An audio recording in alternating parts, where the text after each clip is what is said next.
Assalamualaikum warahmatullahi wabarakatuh.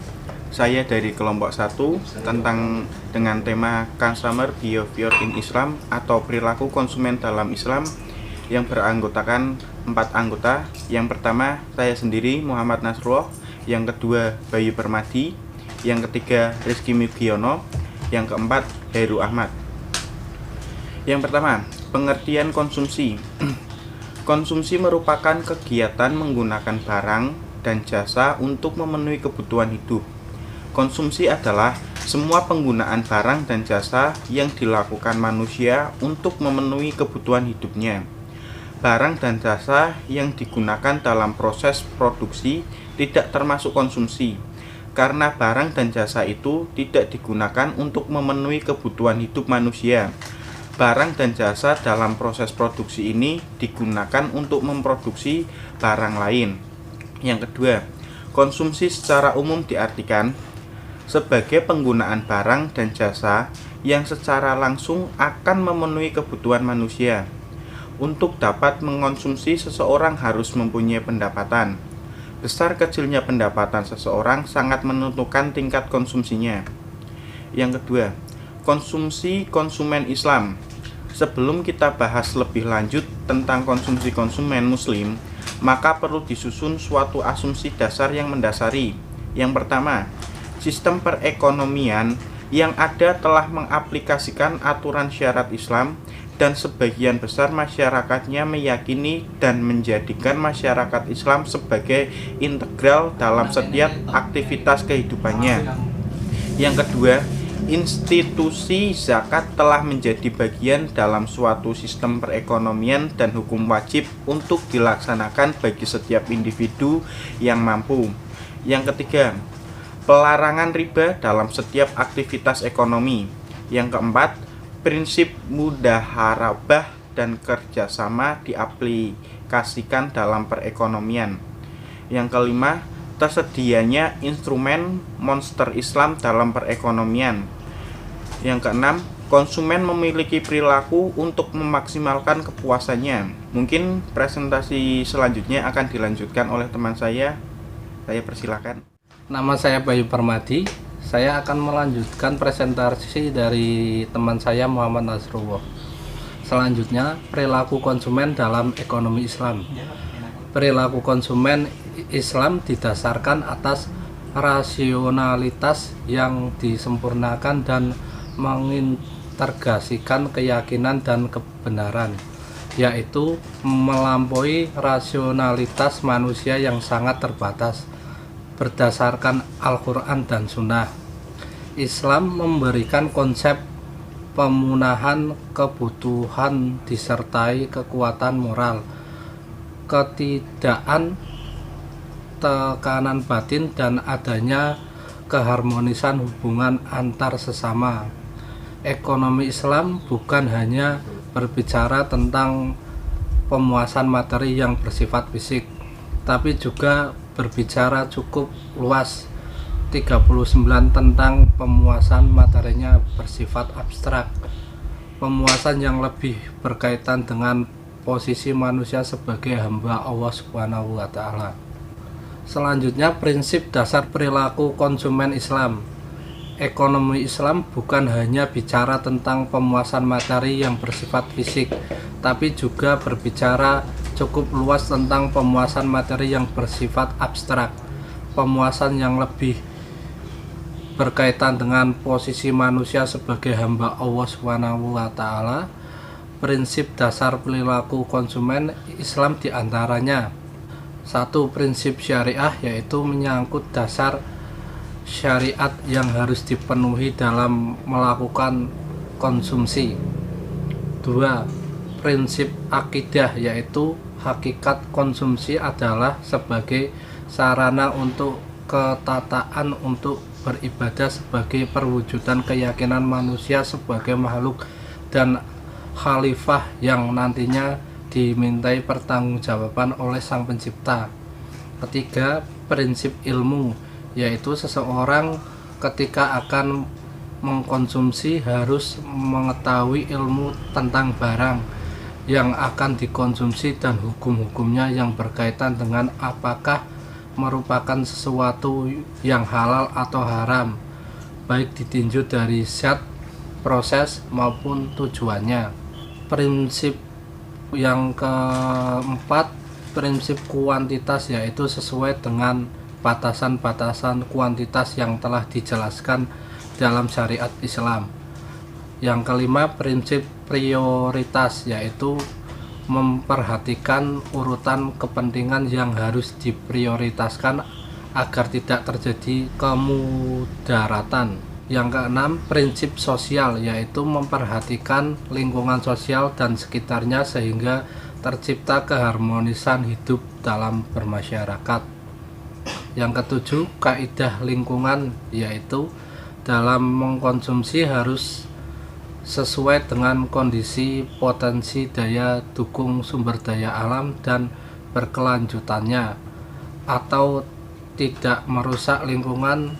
Seseorang muslim dalam penggunaan penghasilan memiliki dua sisi, yaitu pertama, untuk memenuhi kebutuhan diri dan keluarganya, dan sebagainya lagi untuk dibelanjakan di jalan Allah.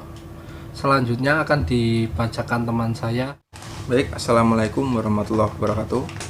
Perkenalkan, nama saya Rizky Mugiono. Saya akan melanjutkan presentasi dari teman saya, Bayu Permadi. Yang selanjutnya ada mengukur kepuasan konsumen Islam. Kepuasan adalah hasrat yang tidak bisa diukur dengan nilai. Masing-masing orang memiliki cita rasa yang berbeda. Namun jika yang diinginkan terpenuhi, maka akan menghasilkan sebuah kepuasan tersendiri. Islam sebagai agama yang rahmatan lil alamin tidak membatasi konsumsi umatnya. Islam hanya mengatur etika konsumsi sebagai wujud kebersinambungan antara sang makhluk dan antara Tuhan. Selanjutnya, konsep Islam tentang kebutuhan. Dalam perspektif Islam, kebutuhan ditentukan oleh maslahah. Pembahasan konsep kebutuhan Islam dalam Islam tidak dapat dipisahkan dari kajian tentang perilaku konsumen dalam kerangka Maqasid al-Syariah, di mana tujuan syariah harus dapat menentukan tujuan perilaku konsumen dalam Islam. Imam Al-Ghazali telah membedakan antara keinginan dan kebutuhan. Menurut Al-Ghazali, kebutuhan adalah keinginan manusia untuk mendapatkan sesuatu yang diperlukan dalam rangka mempertahankan kelangsungan hidupnya dan menjalankan fungsinya. Yang selanjutnya, ada tujuan aktivitas ekonomi yang sempurna menurut Islam. Yang pertama, yaitu memenuhi kebutuhan hidup seseorang secara sederhana. Yang kedua, memenuhi kebutuhan keluarga. Dan yang ketiga, memenuhi kebutuhan jangka panjang. Yang keempat, memenuhi kebutuhan keluarga yang ditinggalkan. Dan yang terakhir, yang kelima, memberikan bantuan sosial dan sumbangan menurut jalan Allah. Baik, terima kasih. Selanjutnya akan dilanjutkan oleh teman saya. Baik, nama saya Heru Ahmad. Saya akan melanjutkan presentasi dari teman saya. Yang selanjutnya ada final spending dan konsumsi untuk akhirat. Final spending sendiri adalah konsumsi dan infak seorang muslim, yaitu konsumsi yang berorientasikan duniawi untuk menjaga berbagai macam kebutuhan daruriyat. Lebih jauh lagi, maksud dari konsumsi itu sendiri adalah penjagaan dalam eksistensi agama atau al-adin, kehidupan atau al-nafsi, akal atau al-akli, keturunan atau al-nasl, dan juga harta benda atau al-mal. Kelima hal ini dikenal dengan sesuatu konsep tentang al-huliyat atau al-hamzah. Adapun infak merupakan representasi dari kebutuhan seseorang yang berorientasi pada akhirat. Untuk menjaga al-huliyat atau al-hamzah, orang lain yang berpendapatan rendah demi terciptanya keadilan dan kesejahteraan. Selain itu, infak juga merupakan tabungan pahala di sisi Allah, yang ketika frekuensi kegiatannya naik, maka akan menaikkan keberkahan dalam harta seseorang. Keseimbangan konsumsi dalam ekonomi Islam didasarkan pada keadilan distribusi. Keadilan konsumsi adalah di mana seseorang konsumen membelanjakan penghasilannya untuk kebutuhan materi dan kebutuhan sosial. Kebutuhan materi dipergunakan untuk kehidupan duniawi individu dan keluarga. Sedangkan konsumsi sosial dipergunakan untuk kepentingan akhirat nanti yang berupa zakat, infak, dan sedekah. Dengan kata lain, konsumen muslim akan membelanjakan pendapatannya untuk duniawi dan ukhrawi. Disinilah muara keunikan konsumen muslim yang mengalokasikan pendapatannya yang halal untuk zakat sebesar 2,5%, kemudian baru mengalokasikan dana lainnya pada pos konsumsi yang lain, baik berupa konsumsi individu maupun konsumsi sosial yang lainnya. Selanjutnya ada hukum konsumsi dalam Islam.